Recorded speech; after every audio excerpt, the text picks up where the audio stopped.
Hey everyone, Assalamualaikum warahmatullahi wabarakatuh. Okay, here I will present about the procedure of English materials development. My name is Muhammad Ilyas Abdan Syakuro, and here is my student number A202400121.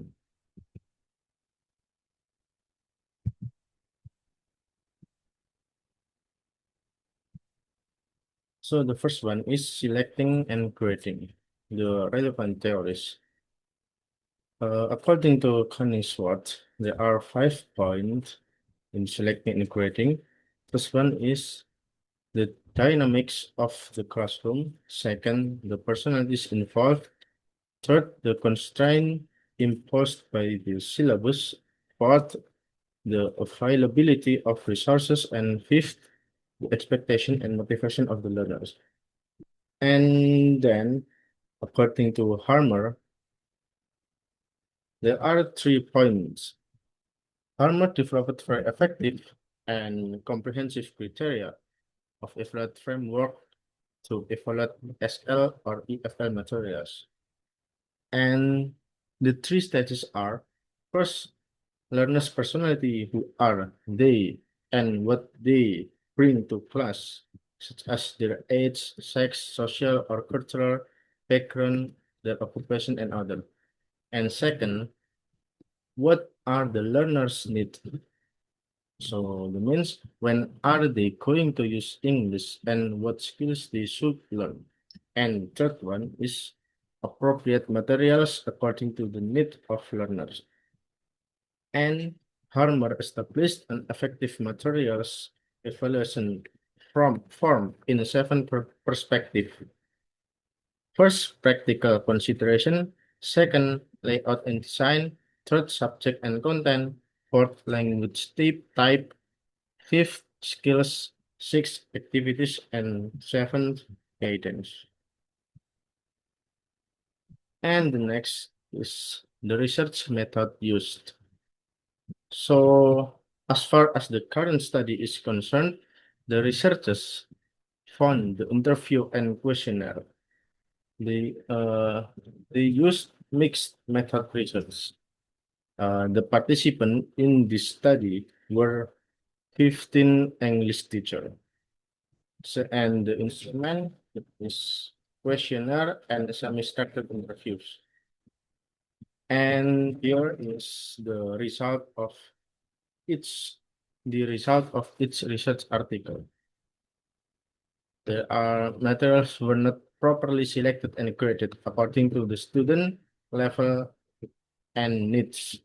And then lessons and exercises were not useful for achieving student academic learning outcomes, and frequent changes and inconsistencies occurred because materials did not match curriculum goals.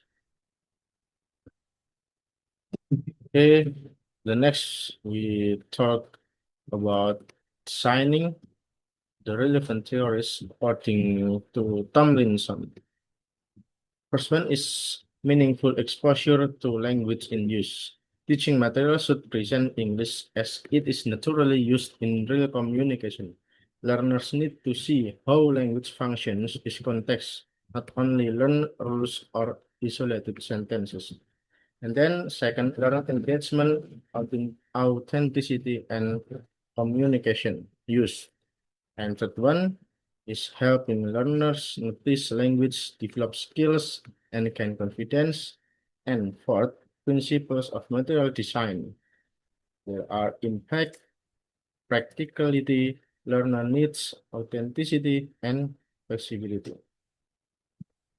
And here the research method used.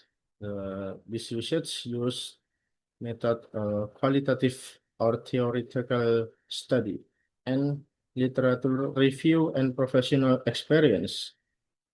And the result of each research article first is offer emphasizes on grammar and exercises, and then need for real language use and interaction, and then positive impact of will design materials. And third one is adapting the relevant theories according to Brian Tomlinson.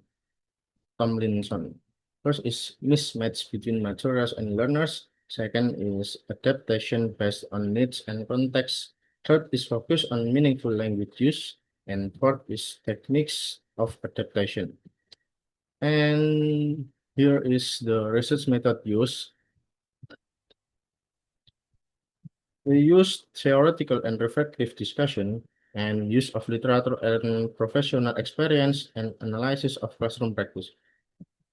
And the result of its research article that are published material are rarely perfect, and adaptation improves relevance and motivation, and better learning effectiveness through adaptation.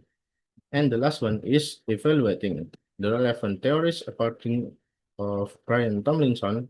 First is no textbook fits all contexts. Second, evaluation must consider needs and objectives. Third, checking authenticity and engagement. And four, there are three stages of evaluation: before use or pre-use, and then during use or wills use, and then after use or post use. And the fifth is focus on language acquisition.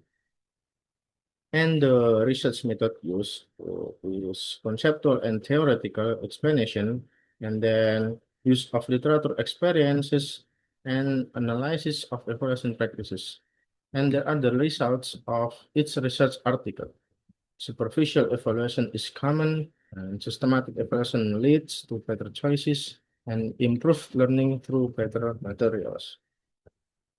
And that's all for my presentation. Thank you for watching my video until the end. And see you next time. Assalamualaikum warahmatullahi wabarakatuh.